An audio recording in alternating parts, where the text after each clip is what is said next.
Hello again, welcome back. My name is Tom Nelson. This is a continuation of homeostasis. This is part 12, how the hypothalamus manages your body weight.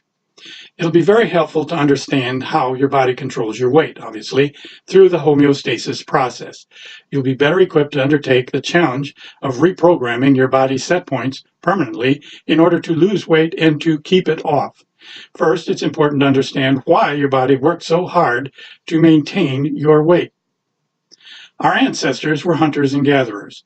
Their food supply was unreliable due to the seasonal cycles. Some of the plants of the foods, for example, berries and such things, only grow during the summer months. And animals often migrate when these seasons change. So their body attempted to adapt to these feast or famine kinds of lifestyle by beginning to store large amounts of fat to carry them through those lean periods. So the metabolism, when it's at rest, your energy requirements are basically just what is needed to keep your vital organs functioning properly. The regulation of the energy consumption levels is called the basal metabolism. So when inactive, the metabolism will slow way down. It'll only burn a minimal amount of glucose or fat. And when it's active, the metabolism will increase. It'll have to. It'll produce more energy and heat in order to support your greater amount of activity. So energy expenditure is a key to weight gain or loss. So the end result is a consequence of balance between the amount of energy that you take in from your food and the amount of energy that your body uses in order to function. Everyone has a basal metabolic rate, a BMR. It's based upon their lifestyle and their activity level. Your body's vital organs use a set amount of energy in order to function. They have to, which typically amounts to about 20% of the consumed energy. So your body's 37 trillion cells are constantly using glucose as a fuel in order to perform their vital functions. Your muscle tissue will also burn fuel in order to function based upon your activity level. So your activity level is a key factor in your fuel consumption. Unfortunately, we don't reach a point where we need to use the stored fat most of the time. We eat more than we need, and we're less active than we should be. So before we overeat at the next meal, the fat will become built up in our fat cells, and it will continue very slowly over time to build up. So you fill up all of your fat cells, your body's going to produce brand new ones and allow that process to continue. Our ancestors, 150 years ago, both men and women, burned in the neighborhood of 3,500 calories every single day because they did everything manually.